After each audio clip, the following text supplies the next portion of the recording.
Question कर लेते हैं पहले एक तो।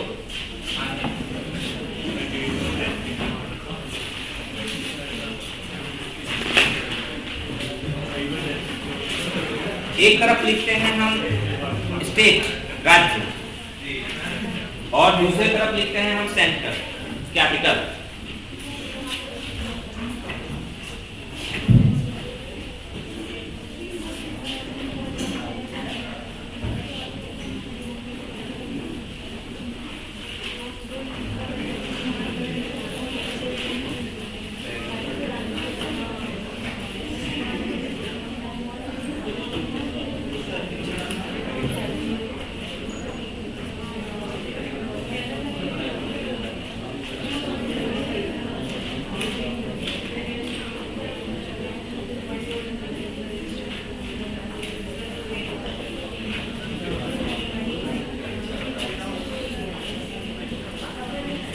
तो एक तरफ स्टेज, आप लोगों की अगर बातचीत खत्म हो जाए तो बता दें, ठीक है? मैं थोड़ी देर वेट कर लेता हूँ। हो गई? तो एक तरफ स्टेट और दूसरी तरफ कैपिटल। कैपिटल राजधानी। क्वेश्चन कितना रहा? ये क्वेश्चन कितना? क्वेश्चन में मैप नहीं बनाना है अभी आपको, वो तो बात के लिए मैंने यहाँ रखा है ना। आपको क्वेश्चन हम सॉल्व कर रहे हैं। एक तरफ आपको लिखना है स्टेट्स और दूसरी तरफ लिखना है आपको कैपिटल्स। क्वेश्चन है ये। स्टेट में फर्स्ट 1 2 3 4 लिखेंगे, ठीक है? 1 2 3 4।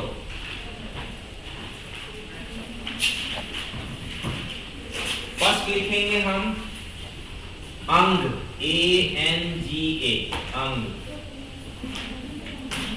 फर्स्ट लिखेंगे अंग।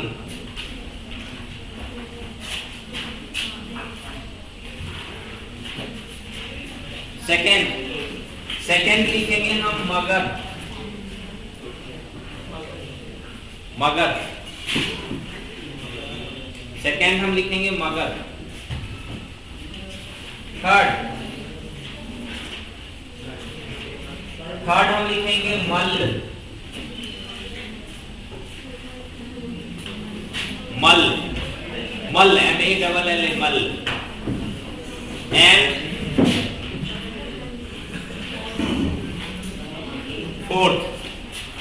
फोर्थ हम लिखेंगे वत्स, वत्स।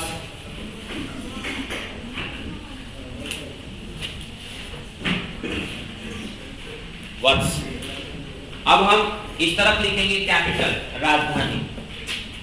इस तरफ हम लिखेंगे कैपिटल, राजधानी। अंग के सामने लिखेंगे हम गिरिब्रज, गिरिब्रज।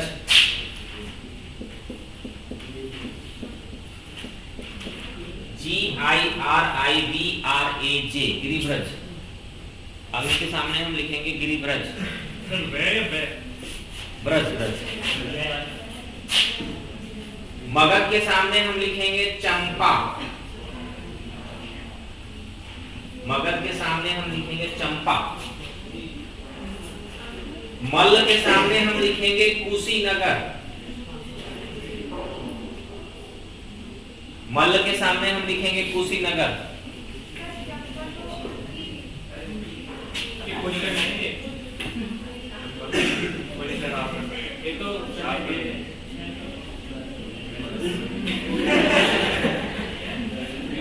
आपके चरण किधर है? वत्स की Kaushambi,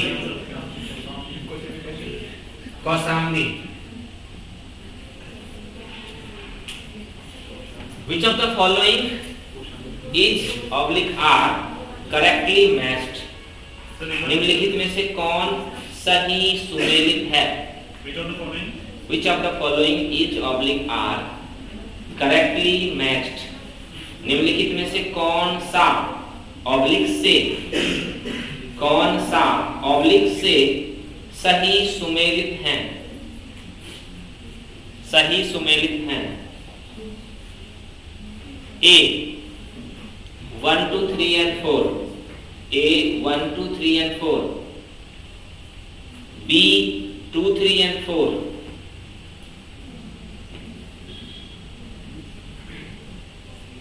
C 3 and 4, D only 4.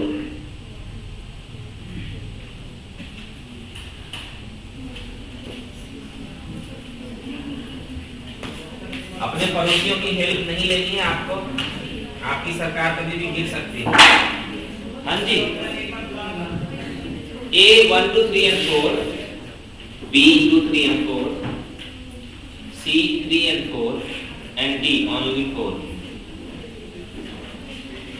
मुझे लगता है कि आपने कर ही लिया होगा, आप सब समझदार तो काफी दिख रहे हो।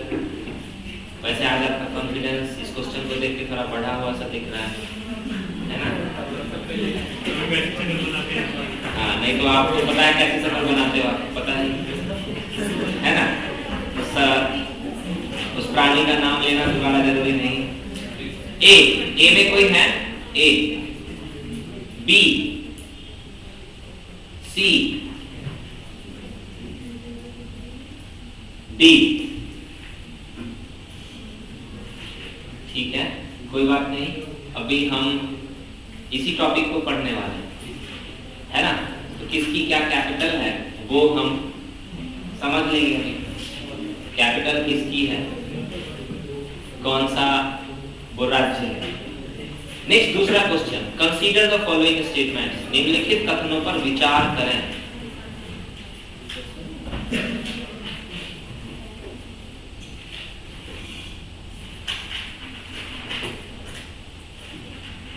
निम्नलिखित कथनों पर विचार करें। फर्स्ट,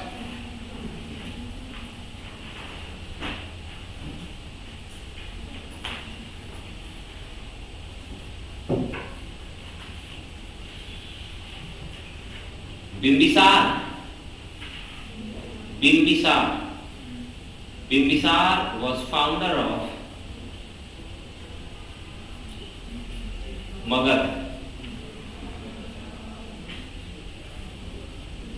मगध का संस्थापक बिंबिसार था।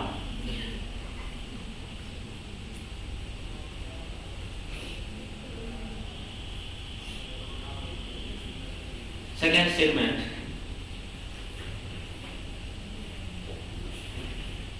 we have a clear archaeological evidence. We have a clear archaeological evidence of Magad ruler Jarasandh. We have a clear archaeological evidence of Magad ruler Jarasandh. Magadh के शासक जरासंध के संबंध में हमारे पास, मगध के शासक जरासंध के संदर्भ में हमारे पास सही पुरातात्विक साक्ष्य मौजूद है। सही पुरातात्विक साक्ष्य मौजूद है।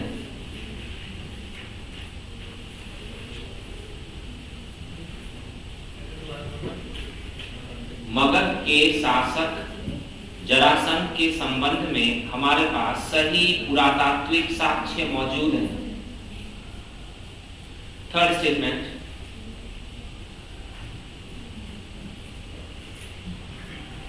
चंद प्रद्योत, चंद CHANDE, CHANDA,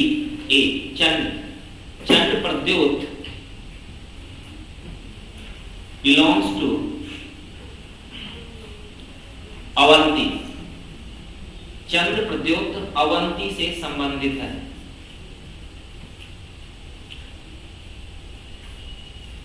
चंद्र प्रद्योत अवंती से संबंधित है। Choose correct statement. सत्य कथन का चयन करें। सत्य कथन का चयन करें। Choose correct statement.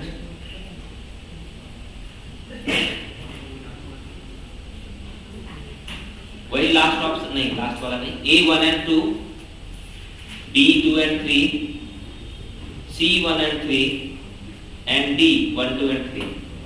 A1 and 2, B2 and 3, C1 and 3 and D1, 2 and 3।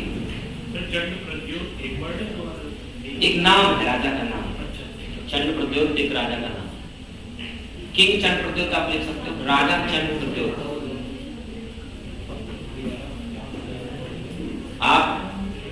अपने पड़ोसियों की अगर हेल्प लोगे तो वो पड़ोसी एग्जाम हॉल में आपकी हेल्प करने के लिए अवेलेबल नहीं रहेंगे शायद, और अगर रह भी गए तो कौन किसकी हेल्प करेगा वो समय बताएगा। हो गया? पहले वाले क्या पहले वाले का भी कराएंगे, हम लोग करेंगे, है ना, उसमें हम देखेंगे। वैसे आंसर जो था वो पहले वाला का 3 and 4 था, आप लोगों ने जो 3 and 4 लगाया था वो सही था।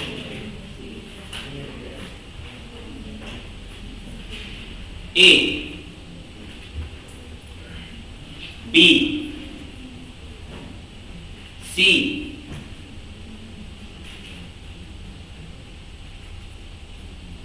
D,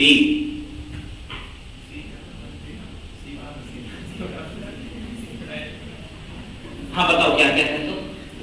बिंबिसार मगध का संस्थापक था। हाँ ये सही स्टेटमेंट है, बिंबिसार मगध का संस्थापक था। मगध के शासक जरासंध के संदर्भ में सही पुरातात्विक साक्ष्य मौजूद है। मगध के शासक जरासंध के संदर्भ में पुरातात्विक साक्ष्य अवेलेबल नहीं है। सॉरी, हाँ सही, अवेलेबल नहीं है, सिर्फ लिटरेरी एविडेंस है हमारे पास। चंद्र प्रद्योत अवंती से संबंधित, ये सही है, चंद्र प्रद्योत अवंती से संबंधित था। 1 and 3 राइट स्टेटमेंट। तो हमारा जो आज का टॉपिक है वो है प्री मॉडर्न एज। कई बार मैं इसे बुद्धा एज भी कह देता हूँ, है ना, प्री मॉडर्न एज, या कई बार मैं खुद से इसे बुद्धा एज कह देता हूँ, बिकॉज यहाँ पर जो इस पीरियड में जो डोमिनेंट फैक्टर है वो है बुद्ध, है ना। अब हमें प्री मॉडर्न एज या बुद्धा एज में हमें क्या क्या पढ़ना है, तो एक बार आप उसे पहले सिलेबस के रूप में आप उसे लिख सकते हो कि हमें यहाँ पर क्या क्या पढ़ना है। पहला टॉपिक जो हम इसमें पढ़ेंगे वो होगा हमारा फॉर्मेशन ऑफ बिग स्टेट्स, बड़े राज्यों का उदय, या राइज ऑफ बिग स्टेट्स, बड़े राज्यों का उदय। राइज ऑफ बिग स्टेट्स, बड़े राज्यों का उदय। ये जो बड़े राज्य होंगे उन्हें हम कहेंगे महाजनपदास, महाजनपद। पहला टॉपिक हमारा होगा महाजनपद।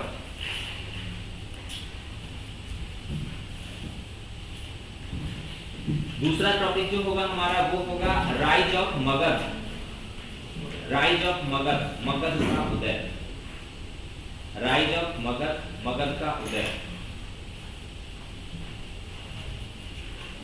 जो तीसरा टॉपिक हमारा होगा वो होगा पर्शियन एंड मैसिडोनियन इन्वेजन, पारसी या ईरानी तथा मकदूनियाई आक्रमण, ईरानी तथा मकदूनियाई, पर्शियन एंड मैसिडोनियन इन्वेजन, ईरानी तथा मकदूनिया, मैसिडोनिया को हिंदी में कहते हैं मकदूनिया, तो मकदूनियाई आक्रमण। नेक्स्ट जो टॉपिक हमारा होगा वो होगा रिलीजियस मूवमेंट, धार्मिक आंदोलन, रिलीजियस मूवमेंट, धार्मिक आंदोलन। धार्मिक आंदोलन में हमें दो के बारे में पढ़ना है, बुद्धिज्म और जैनिज्म के बारे में, बुद्धिज्म और जैनिज्म, बौद्ध धर्म और जैन धर्म। ये हमारा टॉपिक है प्री मॉडर्न एज का, है ना, ये प्री मॉडर्न एज का हमारा टॉपिक है जिसको हमें पढ़ना है। अब कुछ छोटी छोटी चीजें हैं जिसको हमें सबसे पहले समझना है, वो है इस पीरियड की कैरेक्टरिस्टिक्स। सबसे पहले हम इस पीरियड की कैरेक्टरिस्टिक्स देख लेते हैं, इस पीरियड की विशेषताएं देख लेते हैं। पहला है हमारा फॉर्मेशन ऑफ बिग स्टेट। आप देखोगे कि फॉर्मेशन ऑफ बिग स्टेट जो हमारा है उसमें हम पढ़ते हैं यहाँ पर 16 महाजनपद।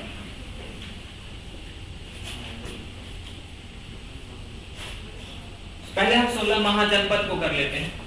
तो एक चीज हमें समझना है, हमने ऋग वैदिक एज में पढ़ा था राज्य का फॉर्मेशन पहली बार अगर हमारे भारत में हुआ, फॉर्मेशन ऑफ स्टेट, तो वो था ऋग वैदिक एज। राज्यों का गठन, राज्य ऋग वैदिक एज में जो राज्य था उसे हम कहते थे जन, है ना। ऋग वैदिक एज में जो राज्य होता था उसे हम कहते थे जन। फिर उत्तर वैदिक काल में जो राज्य हुआ उसे हमने कहा जनपद, उसे हमने कह दिया जनपद। जन से जनपद बन रहे हैं। जनपद का फॉर्मेशन कैसे हो रहा है ये भी हमने डिस्कस किया था। जब दो या दो से ज्यादा जन आपस में मिल जाएंगे, उनके बीच में दोस्ती हो जाएगी, या कोई एक जन दूसरे जन को या कई सारे जन की विक्ट्री कर लेगा, तो क्या होगा, जनपद का फॉर्मेशन होगा। तो ऋग वैदिक एज में जन, लेटर वैदिक एज में जनपद, और ये दोनों जो कहानी हमारी है ये 600 बीसी में, ये 600 बीसी की कहानी तक, अप टू 600 बीसी, 600 ईसा पूर्व तक। और 600 ईसा पूर्व में क्या हो रहा है, ये जो जनपद है, ये जनपद अब और बड़े हो रहे हैं, है ना, ये जनपद अब और बड़े हो रहे हैं। तो ये जो जनपद बड़ा होने का क्या मतलब है, टेरिटोरियल एक्सपेंशन, है ना, इनका राज्य क्षेत्रीय विस्तार हो रहा है, टेरिटोरियल इनका एक्सपेंशन हो रहा है, राज्य क्षेत्रीय विस्तार हो रहा है। राज्य पहले इतना बड़ा, फिर राज्य इतना बड़ा, फिर राज्य इतना बड़ा, है ना। तो इस पीरियड में 600 बीसी में आकर क्या हो रहा है, ये जो जनपद हैं वो महाजनपद में कन्वर्ट हो रहे हैं, है ना, जनपद महाजनपद में कन्वर्ट हो रहे हैं। अब हम यहां पर पढ़ते हैं कि हमारे पास 16 महाजनपद है।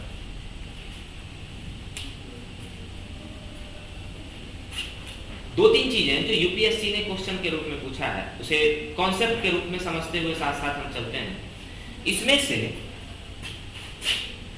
जो महाजनपद की बात करेंगे, पहला टॉपिक जो हमारा होगा महाजनपद वाला टॉपिक, इसमें 15 महाजनपद, जो 15 महाजनपद है वो आपको पता है कि ये नर्मदा रिवर है ना, ये नर्मदा रिवर है, और यहीं पर आपका एक माउंटेन है, विंध्य माउंटेन, है ना।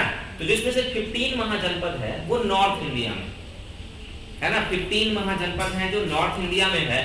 सिर्फ एक महाजनपद जो है वो हमारा साउथ इंडिया में, ठीक है। 15 महाजनपद नॉर्थ में और एक महाजनपद हमारा साउथ में। अब अगर आप, ये क्वेश्चन यूपीएससी ने पूछा है, दूसरा टर्म जो मैं बता रहा हूं अभी, वो यूपीएससी ने भी पूछा नहीं। इस 15 महाजनपद में से मैक्सिमम जो महाजनपद है, मैक्सिमम महाजनपद है वो गंगा रिवर वैली में है ना, गंगा रिवर वैली, गंगा नदी घाटी में। ये जो नॉर्थ इंडिया में 15 है, सबसे पहला टर्म यहाँ पर क्या है, 16 में से 15 नॉर्थ में है, उत्तर भारत में है, और एक दक्षिण भारत में। ये 15 में से मैक्सिमम, गिनती नहीं कर रहे हैं, 15 में से जो मैक्सिमम है वो मैक्सिमम गंगा नदी की घाटी में पाए जा रहे हैं, मैक्सिमम गंगा नदी की घाटी में पाए जा रहे हैं। तो गंगा नदी की घाटी में पाए जाने का फायदा कैसे हुआ है, क्यों गंगा नदी की घाटी में पाए जा रहे हैं, तो प्रोडक्शन सरप्लस, है ना, प्रोडक्शन सरप्लस, उत्पादन अधिशेष।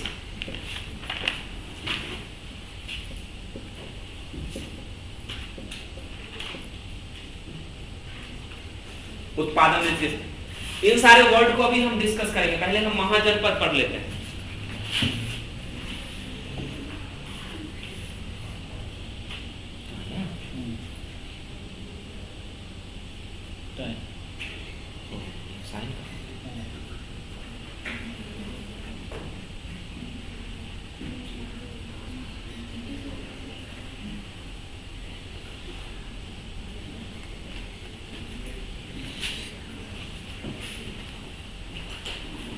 देखो कुछ चीजें जो बहुत इंपॉर्टेंट हैं, राज्य बड़ा करने के लिए, है ना, राज्य का विस्तार करने के लिए आपको सेना चाहिए होगी, है ना, राज्य का विस्तार करने के लिए आपको सेना चाहिए होगी, और उस राज्य को संभालने के लिए आपको नौकरशाही चाहिए।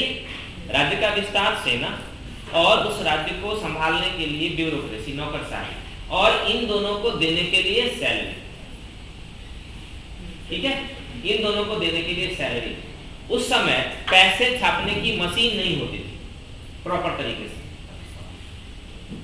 तो राज्य का फॉर्मेशन किस ग्राउंड पे होगा, तो राज्य का फॉर्मेशन जिस ग्राउंड पे होगा वो ग्राउंड होगा उत्पादन अधिशेष, प्रोडक्शन सरप्लस। उत्पादन अधिशेष। उत्पादन अधिशेष का मतलब है कि हमने इतना, पहले भी हमने डिस्कस किया है, हमने इतना उत्पादन किया कि खाने के बाद वो चीजें हमारे पास बच जाती है। उत्पादन अधिशेष कहाँ होगा? गंगा नदी की घाटी में सबसे ज्यादा होगा। अगर नॉर्थ और साउथ को कंपेयर करो तो उत्पादन कहाँ पे ज्यादा होगा? नॉर्थ में उत्पादन होगा, क्योंकि आपको पता है पूरी दुनिया में सबसे ज्यादा जो एलुवियल सॉइल है, सबसे ज्यादा जो फर्टाइल सॉइल है, वो गंगा रिवर वैली में पाई जाती है। भारत की जो गंगा रिवर वैली है वो पूरी दुनिया के सबसे ज्यादा उपजाऊ क्षेत्रों में से एक मानी जाती है ना। तो सेना को सैलरी देने के लिए, मिलिट्री को सैलरी देने के लिए और ब्यूरोक्रेसी को सैलरी देने के लिए हमारे पास उस समय पैसे नहीं थे। तो जो खेतों से जो उत्पादन होता था, उसी उत्पादन को हमने क्या किया? आधार बनाया, उसी उत्पादन को हमने बेस बनाया और उसी से हमने बड़ी सी सेना क्रिएट करी और उसी से हमने ब्यूरोक्रेसी को मेंटेन किया। तो ये बड़ी सेना और बड़ी ब्यूरोक्रेसी वही राज्य रख सकता है जिस राज्य के पास सरप्लस हो। जिस राज्य के पास सरप्लस होगा, अधिशेष होगी, वही राज्य बड़ी सेना क्रिएट कर सकता है। और ऐसे राज्य कहां पर हो सकते हैं? गंगा रिवर वैली में हो सकते हैं। तो ये रीजन है कि गंगा रिवर वैली में ही ये सारे राज्य सिचुएटेड हैं, या मैक्सिमम जो राज्य हैं वो गंगा रिवर वैली में सिचुएटेड हैं। क्यों? क्योंकि वहीं पे प्रोडक्शन सरप्लस जनरेट हो रहा है और उत्पादन अधिशेष, वहीं पर उत्पादन अधिशेष हो रहा है और उसी उत्पादन अधिशेष पे राजाओं का नियंत्रण होगा। उसी उत्पादन अधिशेष को राजा क्या करेंगे? टैक्स के रूप में कलेक्ट करेंगे, कर के रूप में वसूलेंगे और सैलरी के रूप में उसे पे करेंगे, है ना। तो यहाँ पर हम उत्पादन अधिशेष को बाद में डिस्कस करेंगे, लेकिन थोड़ी सी चीज जो मैंने यहाँ पर आपको बताई कि नॉर्थ और साउथ में मैक्सिमम जो राज्य हैं वो नॉर्थ में, और नॉर्थ वाले भी जो राज्य हैं उसमें से मैक्सिमम जो है वो गंगा रिवर वाले में। गंगा रिवर में होने का क्या रीजन है? रीजन है उत्पादन अधिशेष, प्रोडक्शन सरप्लस। और प्रोडक्शन सरप्लस क्यों है? क्योंकि ये लैंड बहुत ज्यादा फर्टाइल है, बहुत ज्यादा उपजाऊ है।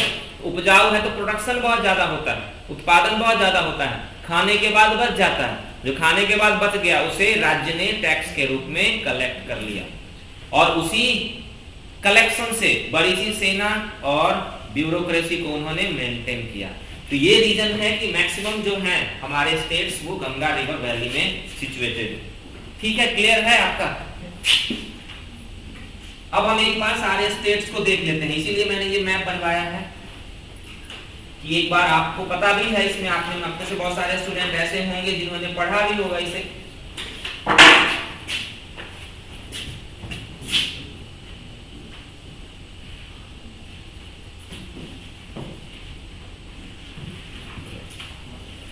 देखो, हम यहां से चलते हैं ईस्ट से वेस्ट की तरफ, है ना। हम ईस्ट से वेस्ट की तरफ चल सकते हैं या हम नॉर्थ से साउथ की तरफ चल सकते हैं, अपनी सुविधा के अकॉर्डिंग। मैप पे आपको समझ में आना चाहिए कि कौन सी जगह कहां पे स्थित है ना, ये हमें समझ में आना चाहिए।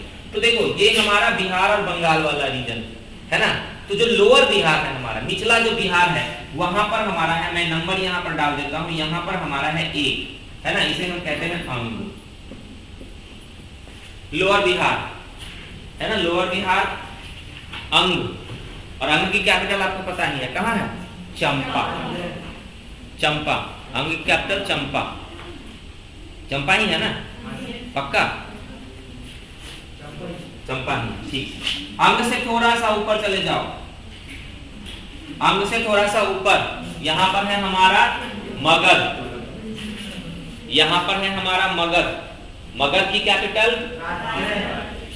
राजगृह, लेकिन उस समय हम उसे गिरिव्रज कहते थे। जिसे हम राजगृह कहते हैं उसे उस समय गिरिव्रज कहा जाता था, उसका नाम था गिरिव्रज। गिरिव्रज। फर्स्ट है अंग, फर्स्ट है अंग, अंग की कैपिटल चंपा, चंपा। सेकेंड है हमारा मगध, मगध लोअर बिहार। सेकेंड हमारा है मगध, मगध बिहार का रीजन हो जाता है हमारा। तो इसकी कैपिटल जो हो जाएगी वो गिरिव्रज, अभी अभी हमने देखा गिरिव्रज। तीसरा, इससे थोड़ा सा ऊपर चलते हैं, इससे थोड़ा सा ऊपर थर्ड ये हमारा है वज्जी, ये हमारा है वज्जी, VAJJI वज्जी। वज्जी की कैपिटल कहाँ है? वैशाली, लिच्छवी, है ना वज्जी। तीसरा लिच्छवी, लिच्छवी वैशाली, कुछ भी नाम मिल सकता है आपको वहां पर। नहीं, गौतम बुद्ध यहाँ के नहीं, साक्य के। अब थोड़ा सा यहाँ पर अभी हम बिहार में घूम रहे थे, ये बिहार वाला एरिया था हमारा, है ना। देखना, ये ध्यान रखना, ये नीचे से ऊपर तक कभी आ सकता है, आपको इस तरह से अरेंज करने के लिए पूछते हैं। ये नीचे से ऊपर तक है, सबसे नीचे मगध अंग है, फिर ऊपर मगध है, फिर उसके ऊपर, ठीक है, ओके। थोड़ा सा वेस्ट की डायरेक्शन में चलते हैं, बिहार और यूपी के बॉर्डर पे, मॉडर्न गोरखपुर के पास, मॉडर्न गोरखपुर के पास मल्ल, मॉडर्न गोरखपुर के पास मल्ल, मल्लों की दो कैपिटल होती थी, कुशीनगर और पावापुरी। दो कैपिटल होती थी, कुशीनगर और पावापुरी, कुशीनगर और पावापुरी, ठीक है, ओके। चले आगे। इसी के पास अगर ये हमारा कुशीनगर और पावापुरी, इसी से थोड़ा सा ऊपर चले जाओगे आप, नेपाल वाले पार्ट में, है ना, नेपाल वाले पार्ट में, तो यहां पर एक आ जाएगा हमारा साक्य, लेकिन ये इसमें नहीं लिखना है, ध्यान रखना, ये 16 महाजनपद में से नहीं है वो। यहां पर साक्य, ये बुद्ध से रिलेटेड है ना, नेपाल वाले पार्ट में हम चले जाते हैं तो साक्य, लेकिन ये 16 महाजनपद में नहीं है, तो इसलिए मैंने यहां पर नंबर नहीं डाला है। 4, थोड़ा सा यहां से और, है ना, जो मॉडर्न हमारा गोरखपुर है उसे थोड़ा सा और वेस्ट की तरफ आओ, थोड़ा सा और वेस्ट। मॉडर्न यूपी में modern Faizabad district, modern Faizabad district. 5, Kosal, Kosal. 5वां जो हमारा है वो है कोसल। कोसल में एक रिवर बहती थी जिसे हम कहते हैं सरयू रिवर, अभी भी बहती है सरयू रिवर। सरयू रिवर के दो किनारों पर कोसल की दो कैपिटल, श्रावस्ती एंड कुशावती। कोसल राज्य की दो कैपिटल, श्रावस्ती एंड कुशावती, लिख लोगे, श्रावस्ती और कुशावती। साक्य अभी नहीं पढ़ना है, मैं बाद में डिस्कस करेंगे साक्य को, बस मैंने थोड़ा सा आपको बता दिया, ठीक है। श्रावस्ती, कुशावती, कई बार कुशावती की जगह पर अयोध्या भी मिल जाएगा, है ना, अयोध्या। अब उससे यहां पर छोड़ देते हैं, अब थोड़ा सा नीचे आते हैं, है ना, इधर की तरफ, यहां से 1 के, ये 2 के पास से, है ना, 2 के पास से फिर से वेस्ट डायरेक्शन में चलेंगे, तो मॉडर्न जो हमारा यहां पर 6, ये यूपी में काशी, काशी 6, काशी, काशी की कैपिटल वाराणसी, बनारस नहीं कहेंगे, वाराणसी।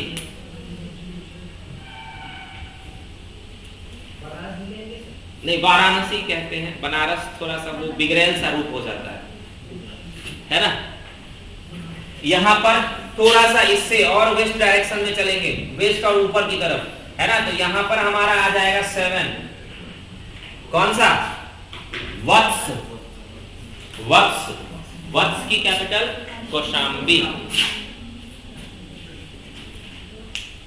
कौशाम्बी। सर मॉडर्न गोरखपुर वाला मल्ल था, मल्ल।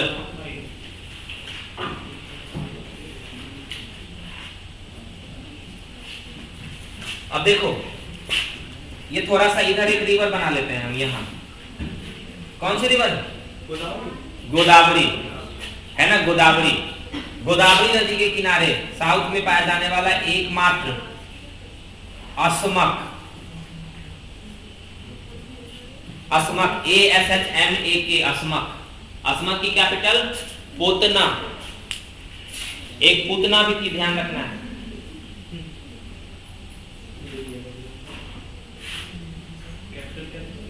पोतना, POTANA, पोतना। पूतना मत लिखना। देखो थोड़ा सा ऊपर चले जाते हैं हम। ये जो हमारा नर्मदा रिवर का नॉर्दर्न पार्ट और नर्मदा रिवर का साउदर्न पार्ट, इन दोनों को मिलाकर अवंती, अवंती है ना, यहां पर अवंती, अवंती की दो कैपिटल है, अवंती की दो कैपिटल है। देखो यहां पर आपने पढ़ा होगा कि ये रिवर इधर ऐसे ऊपर की तरफ जाती है, ये रिवर हमारी है चंबल, है ना, नीचे से जाती है ना चंबल ऊपर की तरफ, किसमें मिलती है? ये जमुना में मिल जाती है चंबल, ठीक है, यमुना, ठीक है। तो यहां पर हमारा अवंती है, अवंती, अवंती की दो कैपिटल। यहां पर देखो उज्जैन, देखो चंबल नदी के किनारे उज्जैन और नीचे माहिष्मती, माहिष्मती है ना। तो अवंती की दो कैपिटल उज्जैन और माहिष्मती। उज्जैनी मॉडर्न नाम हो गया, उस समय उज्जैन ही था। हाँ अभी उज्जैनी उसे हम कहते हैं, उस समय उज्जैन, उज्जैन और माहिष्मती।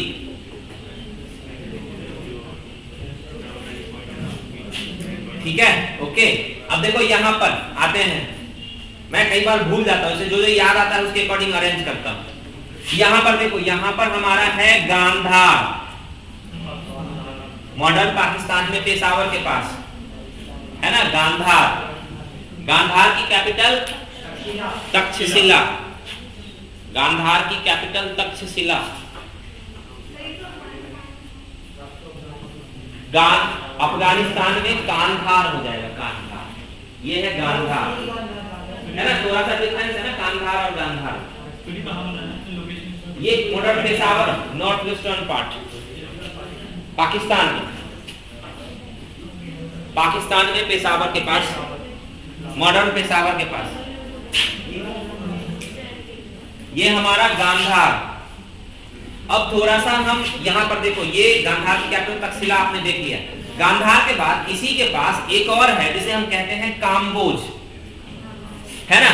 ये काम्बोज बड़ा डिस्प्यूटेड, कुछ हिस्टोरियन इसे पाकिस्तान में बताते हैं, कुछ हिस्टोरियन इसे भारत के अंदर बताते हैं, है ना। तो हम चूंकि भारतीय हैं इसलिए इसे भारत के अंदर बताते हैं। यहां जम्मू कश्मीर वाला रीजन मान लेंगे, काम्बोज, काम्बोज। काम्बोज की कैपिटल कहां है? राजपुरा या हाटक, दो नाम मिलता है आपको, हाटक या राजपुरा। फाटक मत लिखना, हाटक, HATAKA, हाटक, हाटक या राजपुरा, हाटक या राजपुरा। थोड़ा सा और नीचे आ जाओ, मॉडर्न दिल्ली, मॉडर्न दिल्ली के पास क्या है हमारा? कुरु, मॉडर्न दिल्ली, मॉडर्न दिल्ली में क्या है? कुरु। कुरु की कैपिटल इंद्रप्रस्थ, इंद्रप्रस्थ, कुरु की कैपिटल इंद्रप्रस्थ। थोड़ा सा इधर आ जाओ, वेस्ट की तरफ, यहां से ईस्ट की तरफ, कुरु के पास दूसरा राज्य पांचाल। ये थोड़ा सा हमें यूपी की तरफ मुड़ना है, यहां से दिल्ली से यूपी का जो नॉर्दर्न पार्ट, नॉर्दर्न, हाँ बरेली और उसके आसपास का एरिया है ना, नॉर्दर्न पार्ट, यूपी का नॉर्दर्न पार्ट, वो पार्ट जो उत्तराखंड से मिलती है ना, वहां पर हमारा क्या है? पांचाल, पांचाल। तो पांचाल की दो कैपिटल, अहिच्छत्र और काम्पिल्य। पांचाल की दो कैपिटल क्या? ये भी दूं?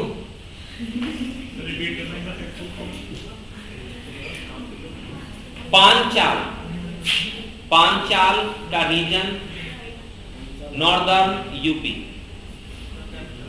कैपिटल अहिच्छत्र, AHI, CHATRA, अहित छत्र। हिंदी में लिख लोगे?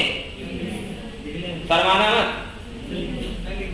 लिख दूं तो बोला करो ना।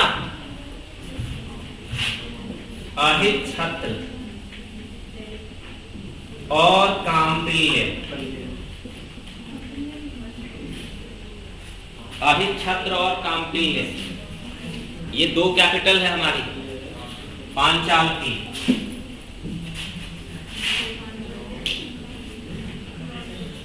थोड़ा सा नीचे आ जाओ, मॉडर्न मथुरा।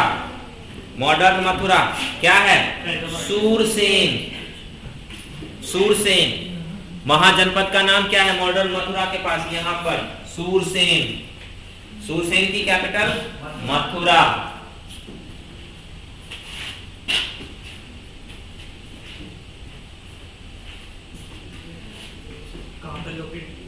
ये मथुरा जो यूपी, मथुरा को लोकेट कर दो। मथुरा तो आप कर ही लोगे ना, यूपी का जो western part, north western part, UP का north western part, Rajasthan border के पास।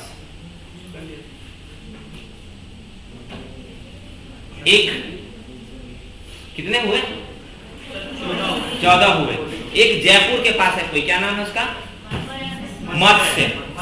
जयपुर के पास मत्स्य, मॉडर्न जयपुर के पास मत्स्य। मत्स्य की कैपिटल विराटनगर। मत्स्य की कैपिटल विराटनगर।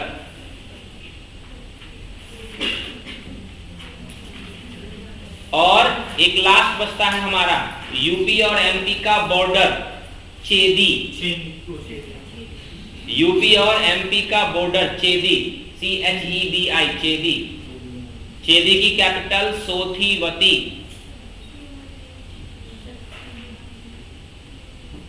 चेदी, यूपी और एमपी का बॉर्डर चेदी। क्या पूछ रहे हो? शक्तिमती या सोथीवती दोनों है। शक्तिमती भी लिख सकते हो आप, सोथीमती भी लिख सकते हो।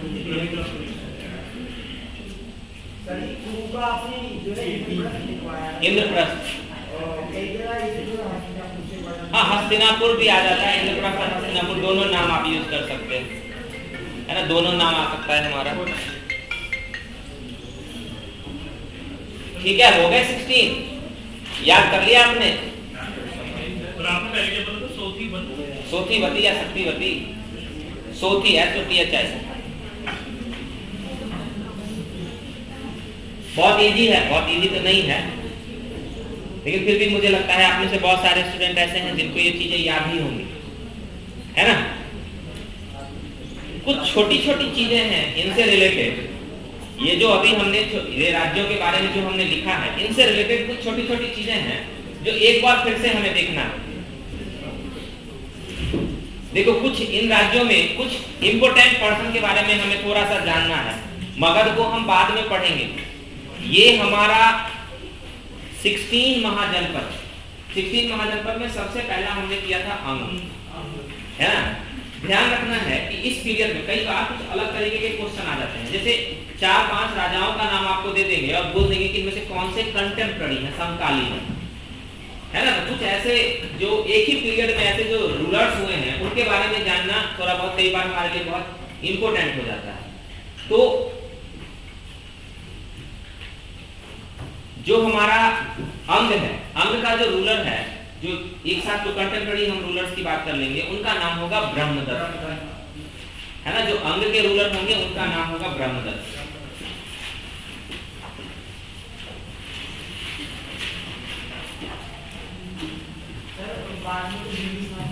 हाँ जी, बाद में बिंबिसार, बाद में।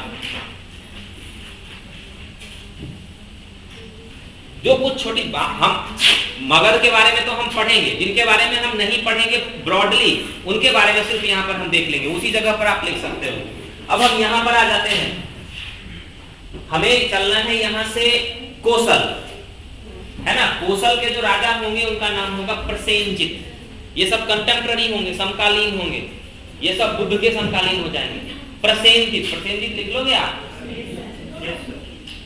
कोसल के राजा प्रसेनजित, PRASEN।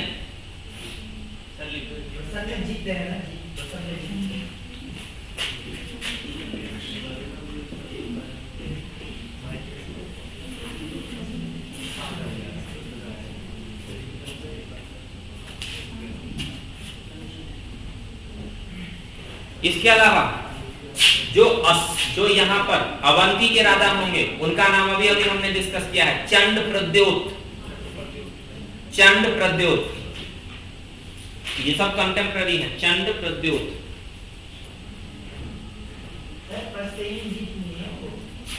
तो प्रसन्नजित कर लो।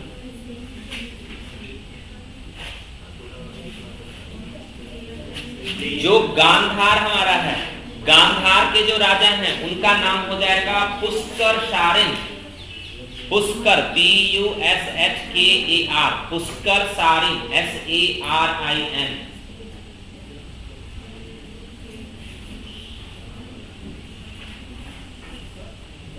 पुष्कर सारिन, गांधार के जो राजा होंगे उनका नाम होगा पुष्कर सारिन।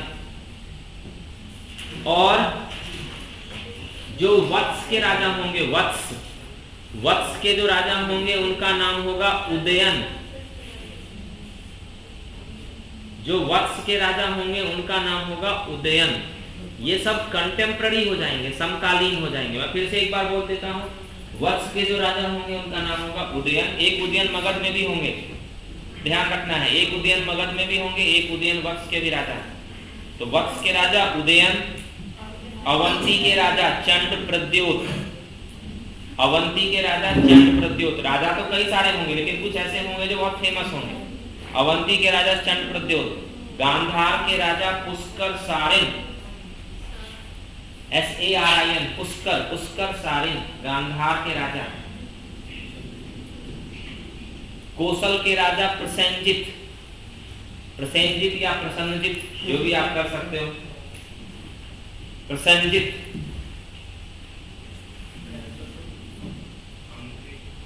अंग के राजा ब्रह्मदत्त, अंग के राजा ब्रह्मदत्त।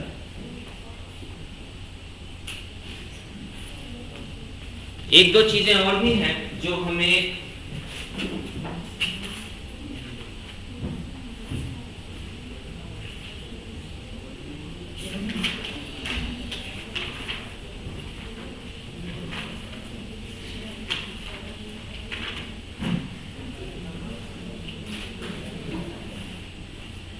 लिखो, एक लाइन लिखो कि एक जैन बुक है और एक बुद्धिस्ट बुक है। आपने नाम भी सुना होगा। इस बुक में हमें, दोनों बुक में हमें 16 महाजनपद के बारे में इंफॉर्मेशन मिलती है ना।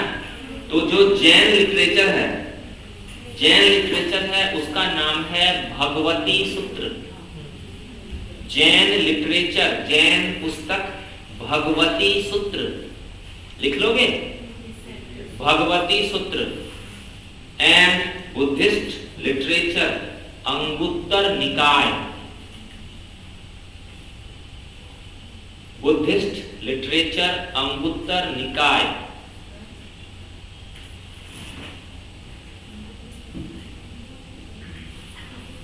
जैन, ये यूपीएससी का क्वेश्चन भी है, जैन टेक्स्ट भगवती सूत्र। एंड देखो एक चीज ध्यान रखना है हमें कि जरूरी नहीं है कि अब क्वेश्चन ऐसे पूछेगा, लेकिन अगर आपको इस बुक का नाम याद रहे तो आप कहीं से कहीं, यूपीएससी में डायरेक्ट क्वेश्चन नहीं आते हैं। अगर आप यूपीएससी की तैयारी कर रहे हो, पीसीएस की कर रहे हो, तो वहां पे डायरेक्ट आते हैं क्वेश्चन। यूपीएससी में डायरेक्ट नहीं आते हैं। तो अगर आपको ये सारी बातें पता होती हैं तो कहीं से कहीं आप चीजों को रिलेट कर सकते हो, जोड़ सकते हो, है ना। यूपीएससी में जोड़ तोड़ करना बहुत जरूरी होता है, तभी सरकार बनती है ना। तो जोड़ तोड़ करना आपको आना पड़ेगा, सीखना पड़ेगा। तो जैन बुक भगवती सूत्र और बुद्धिस्ट लिटरेचर अंगुत्तर निकाय। एक चीज और इंपॉर्टेंट है जो हमें समझना है, क्या सिर्फ इसी बुक में हमें 16 महाजनपद के बारे में इंफॉर्मेशन मिलती है? नहीं, इस समय की कई सारी और भी बुक हैं जिससे हमें 16 महाजनपद के बारे में इंफॉर्मेशन मिलती है। तो इन दोनों का नाम हम क्यों यूज करते हैं? बिकॉज इन दोनों में सिमिलैरिटी है, इन दोनों में सिमिलैरिटी है और वही ये 16 महाजनपद। बाकी सारी बुक्स कुछ अलग अलग इंफॉर्मेशन भी प्रोवाइड करती है। समझ रहे हो आप कि बाकी सारी जो बुक हैं उसमें कुछ इन राज्यों का नाम होगा और कुछ अलग अलग राज्यों का नाम होगा, डिफरेंसेस हो जाएंगे। लेकिन इन दोनों बुक में क्या है, सिमिलरिटी है, समानता है, इसीलिए हम इन दोनों बुक्स का यूज करते हैं। समानता है, ये 16 महाजनपद दोनों बुक में एक जैसे हैं, सिमिलर हैं। बाकी जो डिफरेंट बुक लोगे उसमें कुछ नाम चेंज हो जाएंगे। जैसे कुछ नाम चेंज हो जाएंगे, उसमें क्या होगा, एक नाम शाक्य कहा जाएगा, है ना। तो बाकी सारी बुक डिफरेंसेस हैं, उसमें डिफरेंसेस हैं हमारे पास, लेकिन इन दोनों में क्या है, सिमिलरिटी है, समानता है। इसीलिए इन दोनों बुक का इस्तेमाल किया जाता है, जो यूपीएससी ने क्वेश्चन के फॉर्मेट में भी पूछा हुआ है। अब एक चीज और जो यहाँ पर बहुत इंपॉर्टेंट है, वो ये है कि ये जो 16 महाजनपद हैं हमारे पास, इस 16 महाजनपद में कुछ रिपब्लिक हैं और कुछ मोनार्की है ना, कुछ गणतंत्र हैं और कुछ राजतंत्र हैं। अगर आप इस 16 महाजनपद की बात करो, अगर आप इस 16 महाजनपद की बात करो तो इसमें 14 मोनार्की है एंड 2 रिपब्लिक। गणतंत्र 14 राजतंत्र हैं और 2 गणतंत्र हैं। ये भी क्वेश्चन है यूपीएससी का। 2 गणतंत्र कौन कौन से हैं, वज्जी एंड मल्ल, है ना। वज्जी और मल्ल 2 गणतंत्र हैं, 2 रिपब्लिक हैं।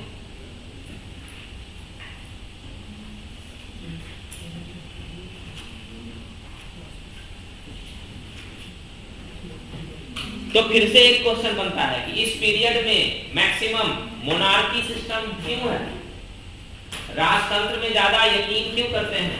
अभी अभी इंसान का इलेक्शन हो रहा था, पढ़ा था ना हमने रिपब्लिक, और इलेक्शन के बाद अभी अभी हमें क्या मिली थी, शक्ति मिली थी। जब हमें शक्ति मिली तो हमने ये समझा, अच्छा ये शक्ति बहुत काम की चीज है, ये पावर बहुत काम की चीज है, इस कुर्सी पे चिपक जाओ किसी तरह, है ना। तभी तो देखो इलेक्शन 5 साल में इलेक्शन होते हैं तो लोग चिपके हुए बैठे रहते हैं, है ना, कि कहीं ऐसा ना हो कि कुर्सी से गिर जाए, क्योंकि शक्ति पावर बहुत इंपॉर्टेंट चीज है। एक बार अटल बिहारी वाजपेयी ने कहा था, इंसान की ईमानदारी और उसकी भ्रष्टता का पता तब चलता है जब उसे कोई महत्वपूर्ण पोस्ट दे दो, जब उसे कोई पावर दे दो। अभी हम बहुत बड़ी बड़ी बातें कर लेते हैं, है ना, लेकिन हम क्या है ये तब पता चलता है जब हम किसी कुर्सी पे बैठते हैं और हमारे सामने एक टेबल होती है, ठीक है, और हमारा हाथ टेबल के नीचे भी जा सकता है, ठीक है, टेबल के ऊपर तो रहता है ना, लेकिन अक्सर हमारा हाथ, हम जुगाड़ में रहते हैं टेबल के नीचे पहुंच जाए। आजकल बहुत स्टिंग ऑपरेशन भी हो रहे हैं, है ना। इसलिए अगर आप अधिकारी बन जाते हो तो जरा इन बातों का ख्याल रखना पड़ता है हमें कि कहीं स्टिंग ऑपरेशन ना हो जाए। आजकल इतने छोटे छोटे खतरनाक कैमरे आ गए हैं, बटन में लगे रहते हैं, है ना, लेकिन फिर भी देखो करप्शन कम नहीं हो रहा है ना। अब करप्शन कैसे हो रहा है, तो आपको कहा जाएगा लिफाफे में, एनवेलप में रख दो कहीं पे, इधर कहीं कोने में, है ना। आप लिफाफे में रख दोगे, कोई आपको लिफाफे से ले जाए, है ना। तो जो भी है खैर वो अलग बात है। यहाँ पर हम बात कर रहे थे मोनार्की और रिपब्लिक की। तो मोनार्की ज्यादा क्यों है यहाँ पर, रिपब्लिक कम क्यों है, क्योंकि मोनार्की में एक व्यक्ति पावर का इस्तेमाल करता है, और अभी अभी हमने पावर का यूज करना सीखा है, अभी अभी हमने पावर को यूज करना सीखा है। रिपब्लिक एज के स्टार्टिंग फेज में हमारा इलेक्शन होता था, चुनाव होता था, फिर रिपब्लिक एज के लेटर फेज में हमने अपने पोस्ट को वंशानुगत बना दिया, हेरेडिटरी बना दी। हमें ये बात समझ में आ गई, ये पद बहुत इंपॉर्टेंट है, ये शक्ति बहुत काम की है, तो एक काम करते हैं, हम ही इस पर जमे रहते हैं जब तक हमारा मन हो, और फिर ऐसा करो, एक काम करो ऐसा कि इसके बाद हम किसी और को ये चेयर ना दें, है ना, इसके बाद हमारे उत्तराधिकारी ही इस पे जमे रहे, हमारे सक्सेसर ही, जो हमारे पुत्र और पौत्र हैं वही इस पे जमे रहे। तो इस तरह की टेंडेंसी हमने अभी अभी डेवलप की, तो इस वजह से ज्यादा यहाँ पर मोनार्की है, ज्यादा मोनार्की है।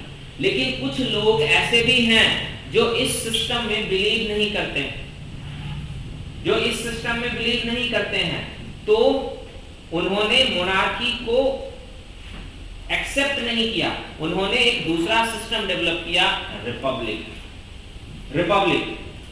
तो इस वजह से यहाँ पर दोनों तरह की चीजें होती हैं। कुछ लोग शक्ति को पसंद करते हैं, मैक्सिमम लोग, आप में से आप सब इधर क्यों बैठे हैं,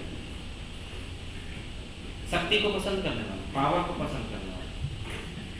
इसीलिए तो बैठे हैं क्लास में। आईएएस की तैयारी क्यों कर रहे हैं? कितने लोगों को घूस चाहिए? कोई नहीं चाहिए। शक्ति कितने लोगों को चाहिए? लोग अपना हाथ भी उठा देंगे, दूसरे का भी उठा देंगे, है ना? तो शक्ति, पावर, और पावर क्यों यूज करते हैं? दूसरों को डराने के लिए। नहीं सर, एनर्जी के दो मतलब, एनर्जी के दो मतलब होते हैं। एक एनर्जी से डेवलप करती है। ठीक है, जो भी है, हम शक्ति से, पावर से बहुत प्यार करते हैं, है ना? हिस्ट्री को ऐसे कई बार ऐसा होता है कि हिस्ट्री को पढ़ने की जगह पर ना हम मॉडर्न लाइफ में, अपनी लाइफ के एग्जांपल के रूप में हम उसे सीख सकते हैं। हमें शक्ति की आज भी हमें जरूरत है, उस समय भी लोगों को शक्ति की जरूरत थी, इसलिए मैक्सिमम लोगों ने मोनार्की को पसंद किया, मैक्सिमम लोगों ने राजतंत्र को पसंद किया, इसलिए मैक्सिमम राज्य जो है वो राजतंत्र है। ऑल्दो कुछ ऐसे भी लोग हैं जो इस कंसंट्रेशन ऑफ पावर, इसे कहते हैं कंसंट्रेशन ऑफ पावर, शक्ति का केंद्रीयकरण, किसी एक ही व्यक्ति में सारी चीजें केंद्रित हो जाती हैं। कुछ लोग इस चीज को पसंद नहीं करते हैं, कुछ लोग इस चीज को पसंद नहीं करते हैं, लेकिन ऐसे लोग बहुत ही कम हैं।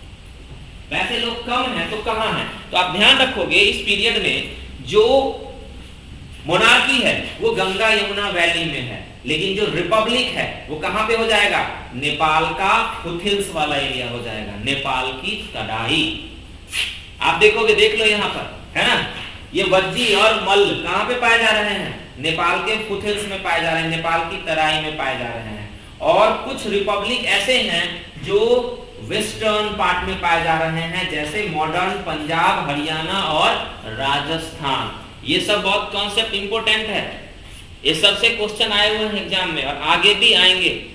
16 महाजनपद में दोनों तरह का सिस्टम हमारे पास है, मोनार्की एंड रिपब्लिक। ज्यादा लोग मोनार्की को पसंद करते हैं बिकॉज पावर बहुत इंपॉर्टेंट है वहां पर, तो मोनार्की को ज्यादा लोगों ने पसंद किया। मोनार्की में जो राजा होगा उसकी इच्छा होगी कि हम अपने राज्य का एक्सपेंशन करते हैं, तो एक्सपेंशन करते हैं तो उन्हें क्या चाहिए? एक्सपेंशन करने के लिए मिलिट्री चाहिए और ब्यूरोक्रेसी चाहिए, और इन सबको मेंटेन करने के लिए उनको इनकम चाहिए।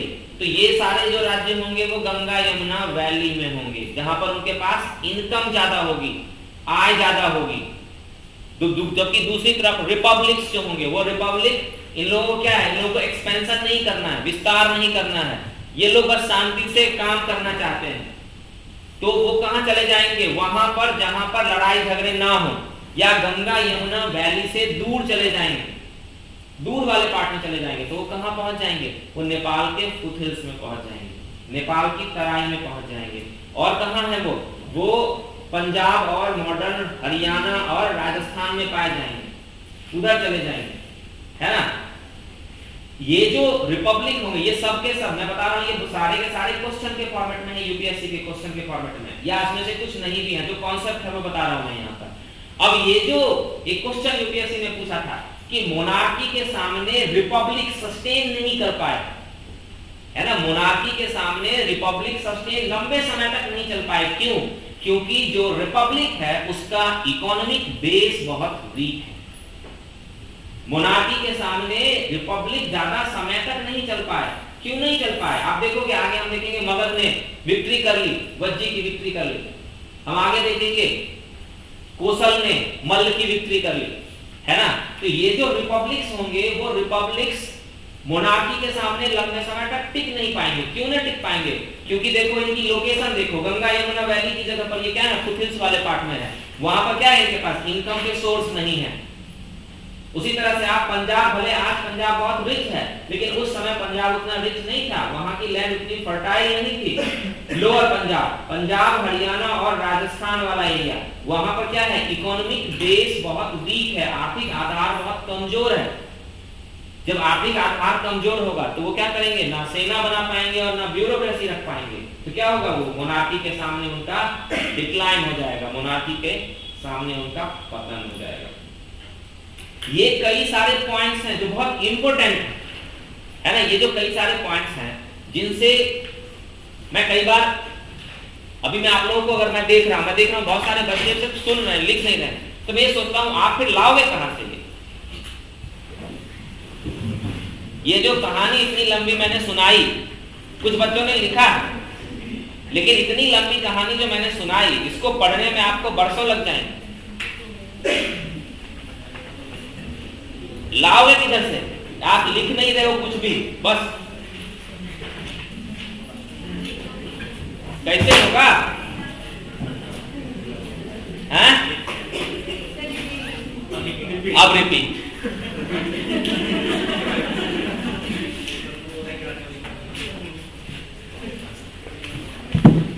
अभी जो भी कहानी मैंने आपको बताई वो रिपीट नहीं हो सकती। प्रॉब्लम के लिए मैं भूल जाता हूं फिर बोलने के बाद, लेकिन उसका कोर पॉइंट मैं आपको बता देता हूं। We have evidence of monarchy and Republic.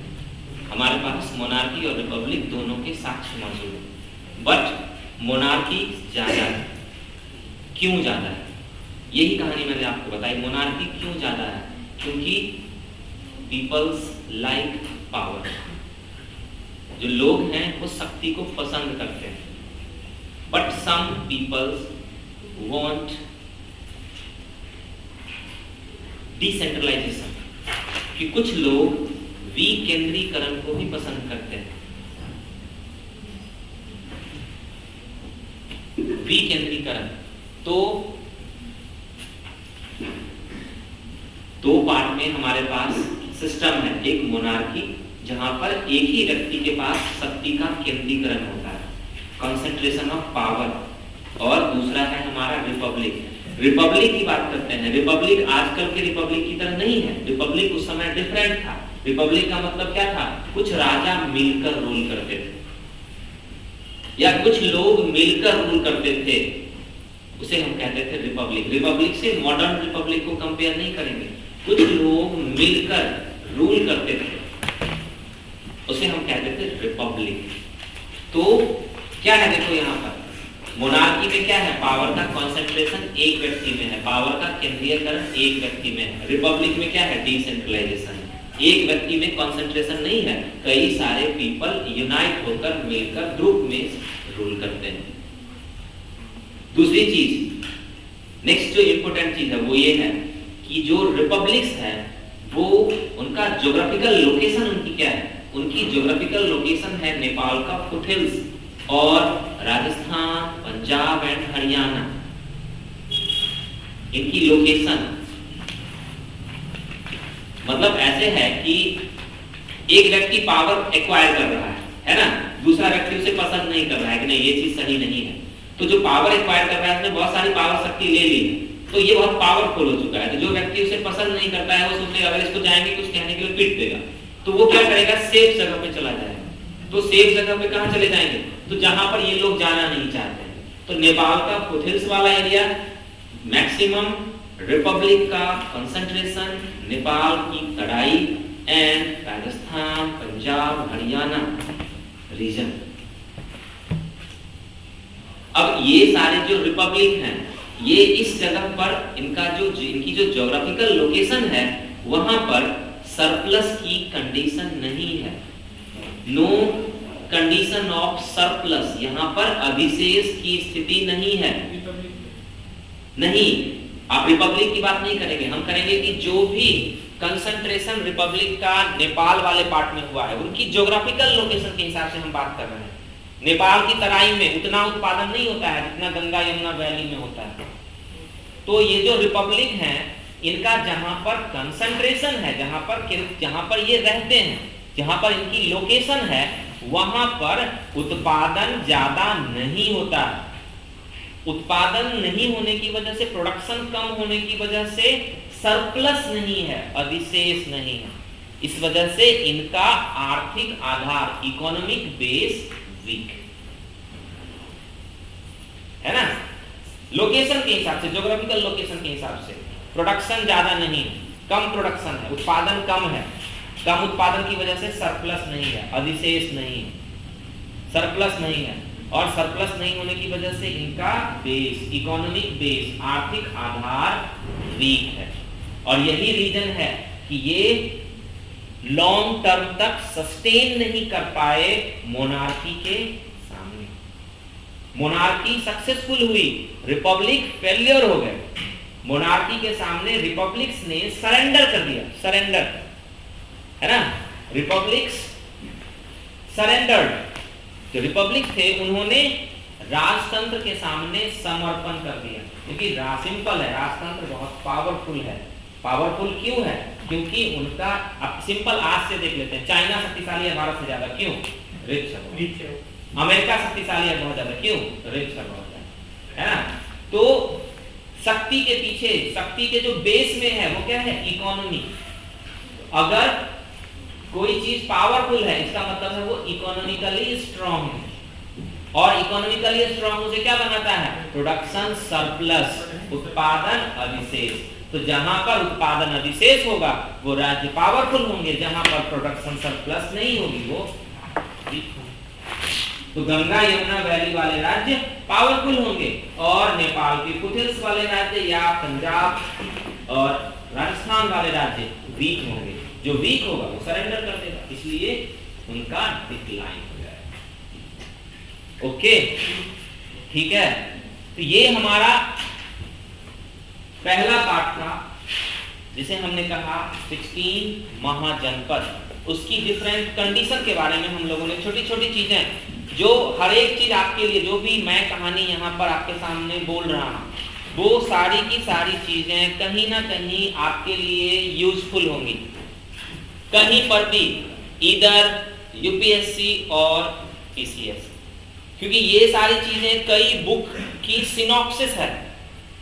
पिछले 10 सालों में जो मैंने स्टडी की है, उस सारी स्टडी की ये सिनॉप्सिस है, जो छोटे से फॉर्मेट में मैं आपको दे रहा हूँ यहाँ पर। जब आप पढ़ने के लिए बैठोगे तो आपके लिए ऐसा नहीं मैं कह रहा हूँ कि आप पढ़ नहीं पाओगे, लेकिन क्या होगा, वो आपके लिए टाइम कंज्यूमिंग हो जाएगा, है ना। उन चीजों को मैं सिंपलेस्ट फॉर्मेट में आपको प्रोवाइड कर रहा हूँ।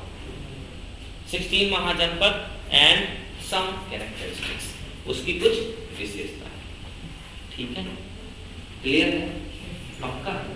आप लोग इतने टाइम है हमारे पास है? इसमें कोई डाउट है आपके पास? कोई भी प्रॉब्लम? सर आपने रूल कंप्लीट नहीं किया, बस बाकी रूल इतने ही हमारे लिए यूजफुल है। बाकी हम नेक्स्ट जो हमारा पार्ट है यहाँ पर, जो नेक्स्ट पार्ट है वो है राइज ऑफ मगध, मगध का उदय। जो नेक्स्ट पार्ट है हमारा वो है राइज ऑफ मगध, मगध का उदय।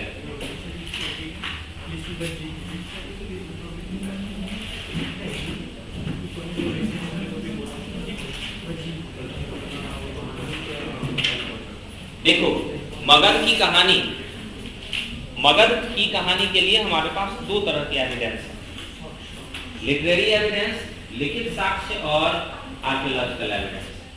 बट हमारी प्रॉब्लम ये है, हमारे भारत की हिस्ट्री राइटिंग की प्रॉब्लम ये है कि हम लिटरेरी एविडेंस को बहुत ज्यादा इंपॉर्टेंस नहीं देते, है ना। इसलिए जो लिटरेरी एविडेंस में मगध का पहला राजा था, या मगध का एक इंपॉर्टेंट राजा थे जिनका नाम था जरासंध, है ना, तो हम जरासंध को बहुत ज्यादा प्रेफरेंस नहीं देते, इंपॉर्टेंस नहीं देते हैं, क्योंकि हमारी कुछ अपनी भारत की हिस्ट्री राइटिंग की कुछ प्रॉब्लम, इतिहास लेखन की हमारी कुछ समस्या है, जिसकी वजह से हम जरासंध को ज्यादा महत्व नहीं देते हैं। हम लिटरेरी एविडेंस की जगह पर पुरातात्विक साक्ष्य, आर्कियोलॉजिकल एविडेंस को ज्यादा महत्व देते हैं, है ना। तो आर्कियोलॉजिकल एविडेंस के अकॉर्डिंग मगध का जो पहला राजा है वो है बिंबिसार। बिंबिसार ने जो डायनेस्टी स्टैब्लिश करी उसे हम कहते हैं हर्यंक डायनेस्टी, HARYANK।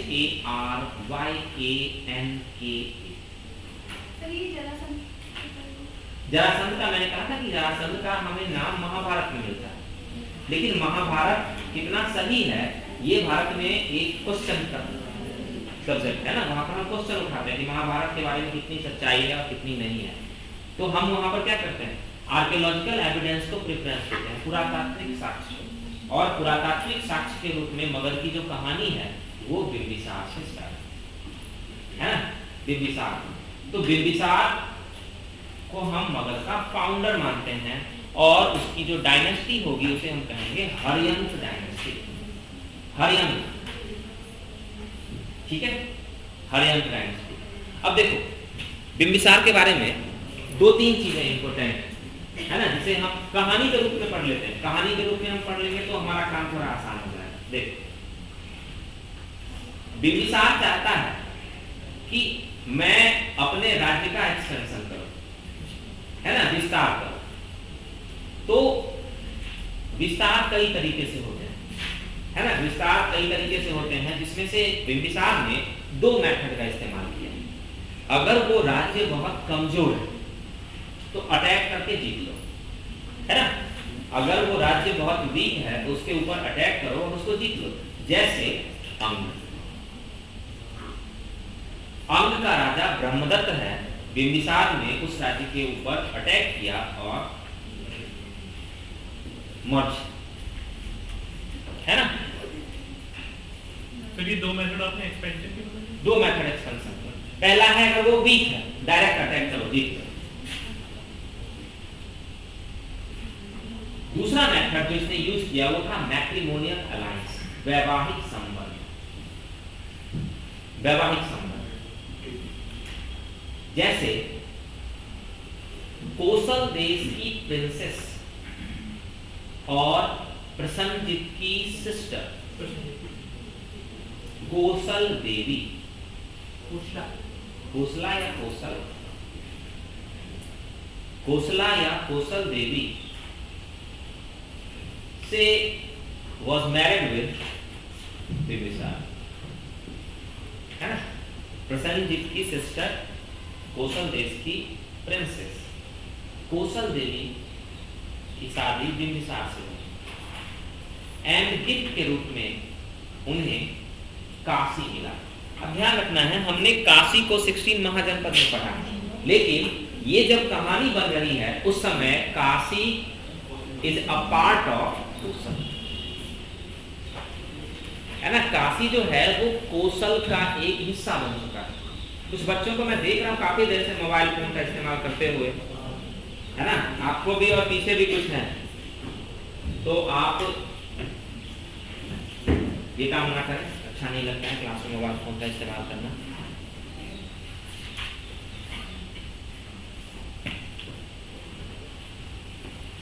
तो पहली चीज अंग की विक्ट्री ब्रह्मदत्त, सेकेंड कोसल के साथ वैवाहिक संबंध, और इसमें उसे क्या मिला, काशी। तीसरी जो तीसरी चीज है वो है वज्जी। वज्जी के साथ, वज्जी के राजा कौन है, कौन है वज्जी के राजा?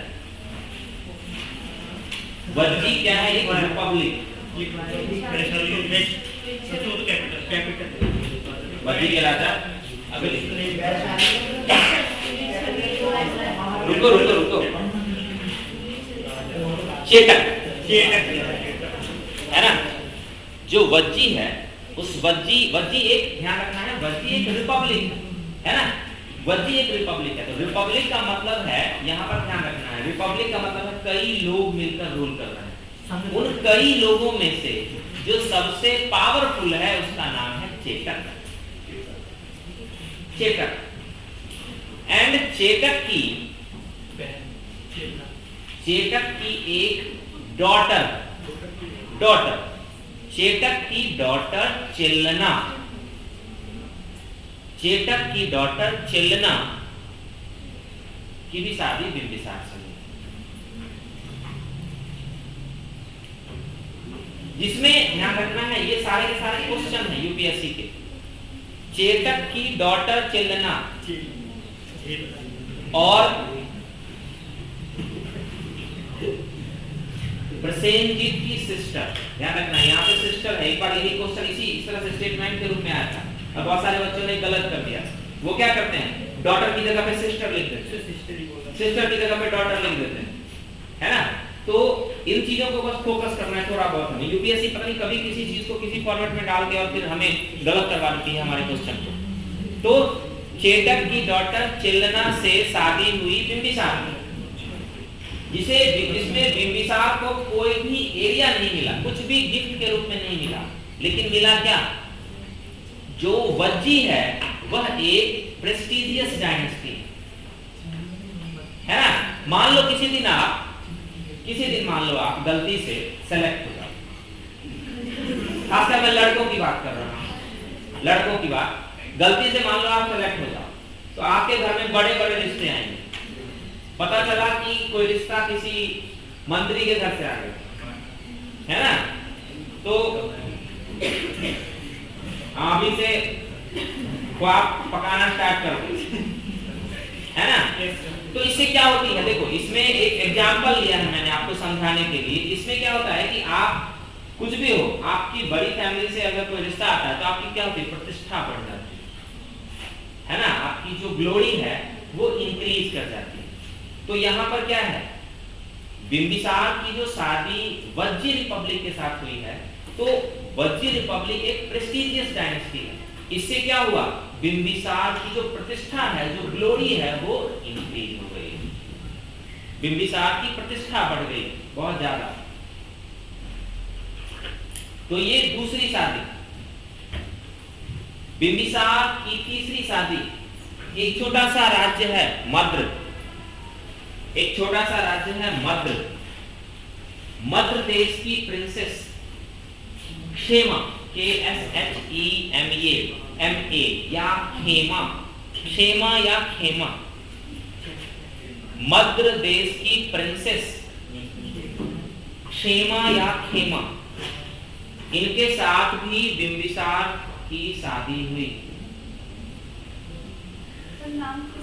KSHEMA, हिंदी वाले लिख लोगे? ये तीन इंपोर्टेंट मैट्रिमोनियल अलायंस एस्टैब्लिश किए हैं बिंबिसार ने, जिनसे उनको बहुत सारा फायदा हुआ। एक्चुअली मद्र भी एक ऐसा राज्य, देखो एक जो अलग तरीके का फायदा होता है वो ये होता है कि ऐसा है कि मान लो कि मेरा राज्य मान लो यहाँ है ना, यहाँ पर मेरा राज्य है, और मैं क्या चाहता हूँ, मैं चाहता हूँ कि मेरा इधर किसी डायरेक्शन में मेरा एक्सपेंशन हो, है ना, किसी डायरेक्शन में मेरा एक्सपेंशन हो। तो एक्सपेंशन के लिए ये जरूरी है कि अगर मैं अभी इधर एक्सपेंशन कर रहा हूँ तो इधर वाले जो राज्य हैं वो हमारा विरोध ना करें, है ना। तो अगर आपने यहाँ और यहाँ और यहाँ इन सारे राज्यों में आपने अगर वैवाहिक संबंध स्थापित कर लिया, है ना, तो क्या होगा, आप फ्री होकर इधर एक्सपेंशन कर पाओगे। इससे आपको डरने की कोई जरूरत नहीं होगी, है ना। तो इस तरह से कई बार वैवाहिक संबंध के ये फायदे भी होते हैं कि आप किसी पर्टिकुलर डायरेक्शन में अपने आप को केंद्रित कर सकते हो, कंसंट्रेट कर सकते हो। कहीं पर आपने शादी करी है वो आपके लिए प्रॉब्लम क्रिएट नहीं करेगा। बस अब इस टॉपिक को, बिंबिसार वाले टॉपिक को करके खत्म कर देते हैं क्लास, है ना।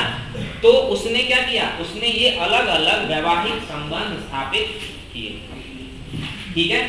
एक तो डायरेक्ट विक्ट्री और दूसरी थी वैवाहिक संबंध।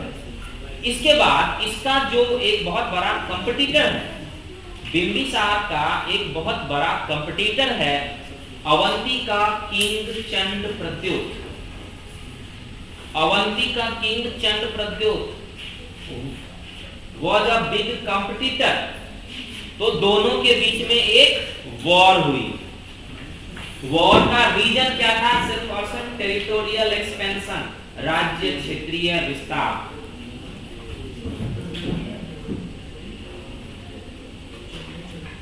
किसके बीच हुई है, बिंबिसार और चंद्रप्रद्योत। चंद्रप्रद्योत कहाँ का राजा है, अवंती का राजा है। बट ध्यान रखना है इस वॉर का कोई रिजल्ट नहीं आया,